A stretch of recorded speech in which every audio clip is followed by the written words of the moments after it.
अच्छा बेटा, this is another question of manufacturing account March 2022 paper 22 question number 3।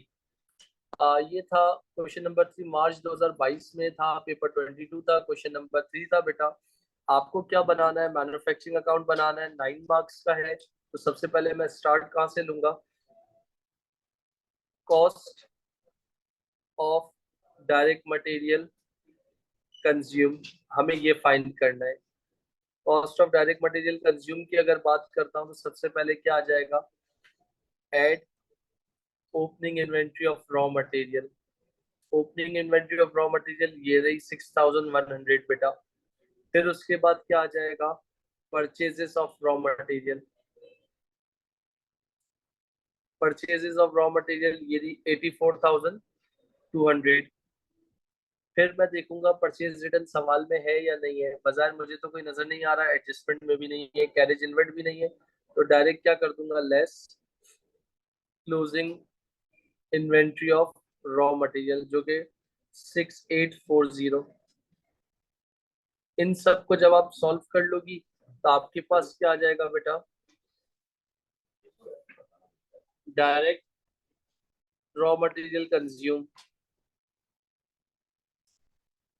Direct raw material consume की अगर बात कर रहा हूँ तो डायरेक्ट रॉ मटेरियल कंज्यूम जो ब्रैकेट में है वो माइनस हो जाएगा, जो विदाउट ब्रैकेट है वो प्लस हो जाएगा। तो यहाँ पर आएगा, एक मर्तबा चेक कर लीजिएगा, 83,460। उसके बाद क्या करना है? ऐड डायरेक्ट लेबर या फैक्ट्री वेजेस। तो डायरेक्ट लेबर या फैक्ट्री वेजेस मतलब वेजेस दी हुई है, फैक्ट्री ऑपरेटिव दिया हुआ है 33,000।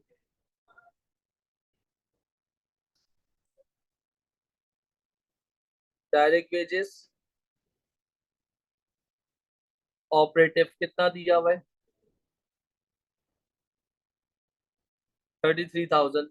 डायरेक्ट एक्सपेंस नहीं है आपके पास तो इसको इग्नोर कर देंगे। तो यहाँ पर इन दोनों को सम अप कर लेंगे तो प्राइम कॉस्ट आ जाएगा। डन बेटा।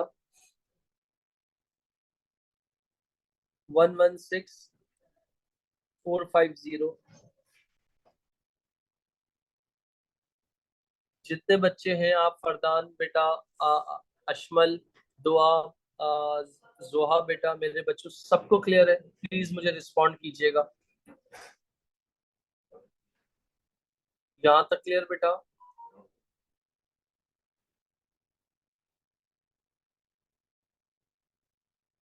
इसके बाद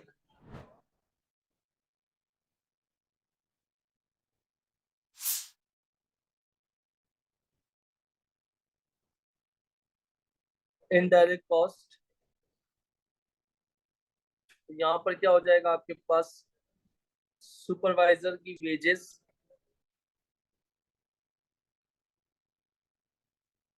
सुपरवाइजर वेजेस आ गई जो कि कितनी है? 26,000। कोई एडजस्टमेंट नहीं थी।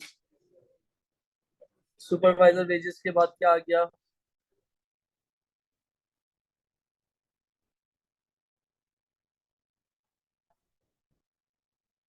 Rate and insurance 14,000। यहाँ पर पता चला कि रेट एंड इंश्योरेंस जो था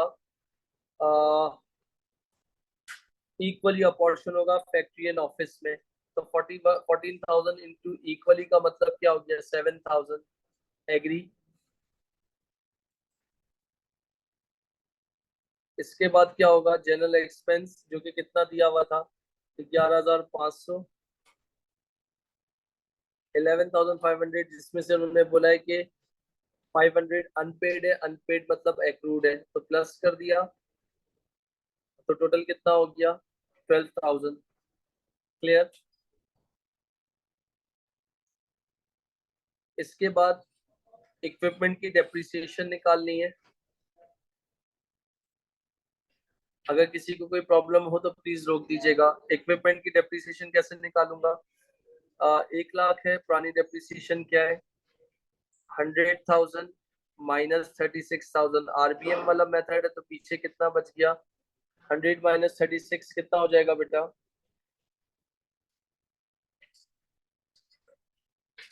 64,000। 64,000 का कितने परसेंट निकालना है? 20% बता सकते हैं कितना आ जाएगा? 12,800। अगर आप लोग एक्टिव नहीं है तो मुझे सिर्फ कम से कम कैलकुलेशन बताइए ताकि हमारा टाइम सेव हो जाए बच्चों। These are indirect cost or we can say that factory के overheads। तो 26 और 7 प्लस 12 प्लस 12,800 कितना हो गया? 57,800। प्राइम कॉस्ट में इसको टोटल कर दूंगा तो कितना आ जाएगा मेरे पास? टोटल फैक्ट्री कॉस्ट आ जाएगी जो कि कितना आएगा? 174,260। यहाँ पर क्या करूंगा? Add work in process opening. Add work in process opening कितना दिया हुआ है? 9420 less work in process. Work in process closing कितना है? 9885। इन सबको सॉल्व कर लीजिए, कितना आएगा बेटा?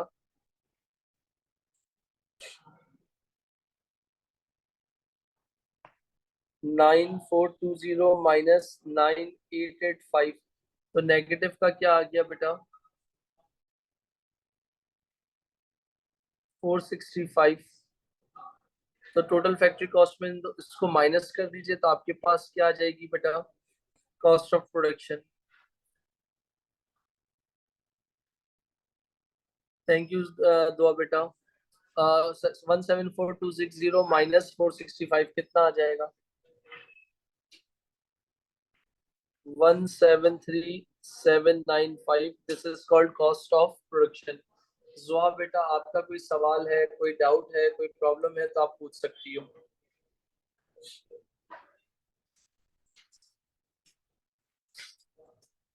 173,795 सही है बेटा। यहाँ तक क्लियर है बेटा?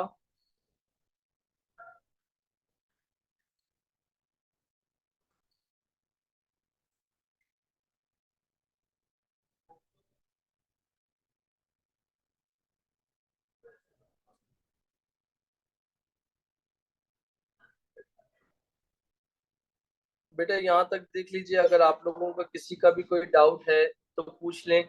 जुआ, मैं आपसे बात कर रहा हूँ, अगर आपको क्लियर है तो मैं आगे चलूँ मेरी बच्ची। अशमल बेटा, फरदान बेटा, अब्दुल अहद बेटा, जैनब वजीर बेटा, जोहा मेरी बच्ची, कहीं भी डाउट हो तो प्लीज बता दीजिएगा, मैं रिपीट कर दूंगा, मुझे कोई प्रॉब्लम नहीं है। अच्छा बेटा, अब इसकी जो नेक्स्ट रिक्वायरमेंट थी वो कह रहा है कि ट्रेडिंग सेक्शन से आपको क्या बनाना है? ट्रेडिंग सेक्शन मतलब ग्रॉस प्रॉफिट तक।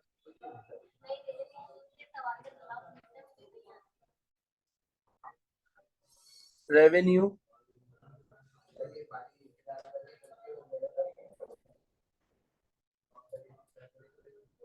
लेस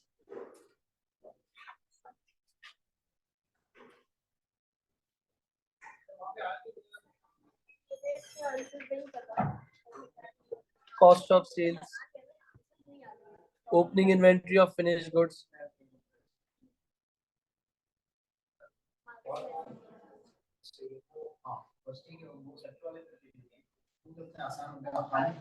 ग्यारह हजार 350।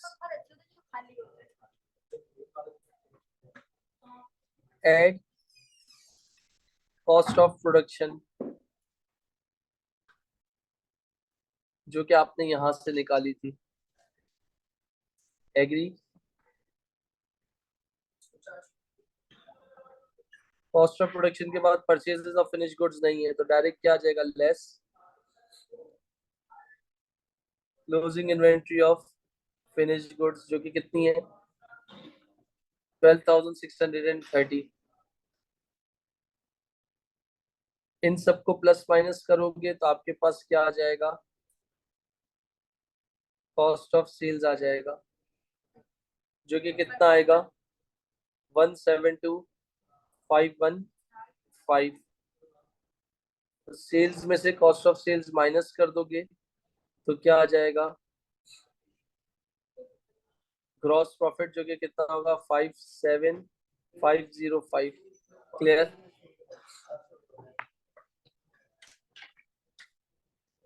यहां तक बेटा क्लियर है? जोहा, दुआ, फरदान, यहाँ तक क्लियर है?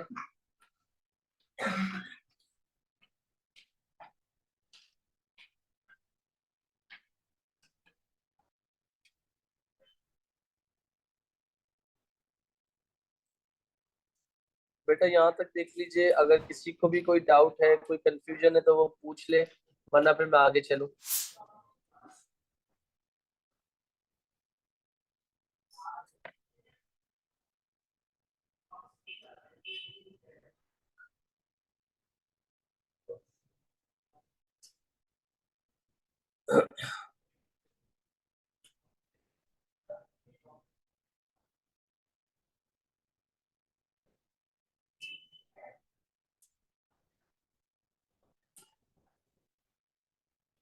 अच्छा, एक चीज इसमें नेक्स्ट पार्ट में उन्होंने क्या कही हुई है आपके पास?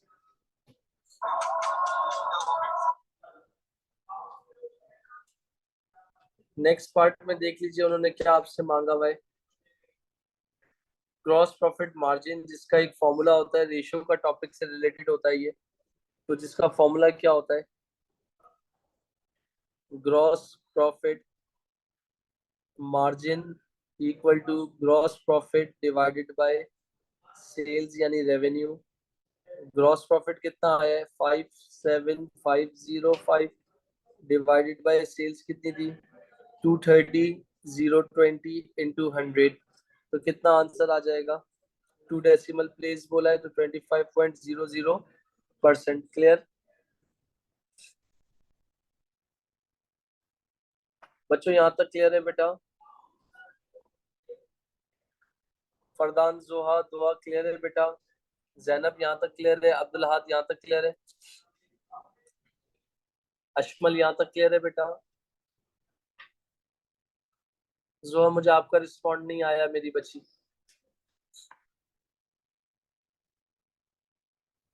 चलो बच्चों, अब ये जो 5 मार्क की थ्योरी है ना, which is again very important, उन्होंने क्या कहा? परी इज डिसअपॉइंटेड इन हर cost of production and gross profit. She is considering buying in her product instead of producing them in her factory.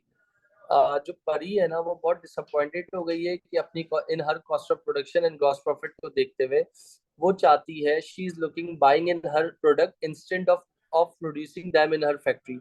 वो कह रही है कि वो कंसीडर करना चाहती है वो चीजें खरीदे अपनी factory instant of producing them in her factory, अपनी फैक्ट्री में ना बनाए. एडवाइस करो परी को वेदर और not she should start to buy in her product, justify और आंसर. तो इसका मतलब 2 मार्क्स आपको एडवांटेजेस के देने, 2 मार्क्स आपको डिसएडवांटेज के देने, और 1 मार्क आपका रिकमेंडेशन का है. अगर मैं एडवांटेज की बात करता हूँ तो it may be cheaper to buy rather than to make. यानी मतलब क्या होगा कि अगर फायदा देखा जाए तो आपको क्या है, सस्ता मिल जाएगा बनाने से पहले. If could buy at lower cost than making, यानी अगर आप देखा जाए कि अगर आप बाय करते हो वो लो कॉस्ट में बाय करोगे और मेक कर रहे हो तो वो डिफरेंट उसमें होगा. ग्रॉस मार्जिन या ग्रॉस प्रॉफिट वुड इम्प्रूव, जिसकी वजह से आपका ग्रॉस प्रॉफिट क्या हो जाएगा? इम्प्रूव हो जाएगा. इसके बाद would have more time for other business functions like marketing, admin या अदर स्टफ. अगर आप ये बनाने के चक्करों में नहीं पड़ते हो तो आपको क्या मिल जाएगा? कुछ टाइम मिल जाएगा, और टाइम मिलेगा कुछ दूसरी चीजों को सोच सकते हो, दूसरे बिजनेस कर सकते हो. Accounting records would be simple, simple accounting records हो जाएंगे. और डिसएडवांटेज में क्या होगा? May be cheaper to make rather than to buy. If could make a lower cost than making, gross profit margin would improve. Cost of purchase finished goods may increase in the future. जाहिर सी बात है, जब आप खरीदोगे तो finish goods की cost बढ़ सकती है फ्यूचर में. Depend on supplier for regular supply, supplier पर डिपेंड करेगा अगर उसने माल देना बंद कर दिया आपको. Depend on supplier for quality, आप जो बनाओगे वो क्वालिटी अच्छी इस्तेमाल करोगे, किसी और से बनी बनाई लोगे तो उसकी क्वालिटी में भी फर्क आ सकता है. Depend on supplier for required quantity, may lose customer loyalty, may be difficult to start production again once stop. अगर एक मरतबा प्रोडक्शन आपने रोक दी, दोबारा स्टार्ट करने में डिफिकल्टी हो सकती है. तो आपको दो एडवांटेज लिखने थे, दो डिसएडवांटेज लिखने थे, और उसको क्या करना था भाई, आपके पास जाना था। अगर मैं अपनी कॉस्ट ऑफ प्रोडक्शन को देखता हूँ तो 173,795 की है, और मेरा ग्रॉस प्रॉफिट कितना आ रहा है, कोई इतना ज्यादा अच्छा नहीं आ रहा। तो आपके पास डिपेंड करता है कि आपने क्या करना है। दोनों में से एक चीज पे जैसे अपना रखना है कि एडवाइस करना है पढ़ी को कि वेदर और नॉट उसको करना चाहिए या नहीं करना चाहिए, बाय इन हर प्रोडक्ट्स। और एक मार्क अपनी रिकमेंडेशन का देना है। क्लियर बेटा?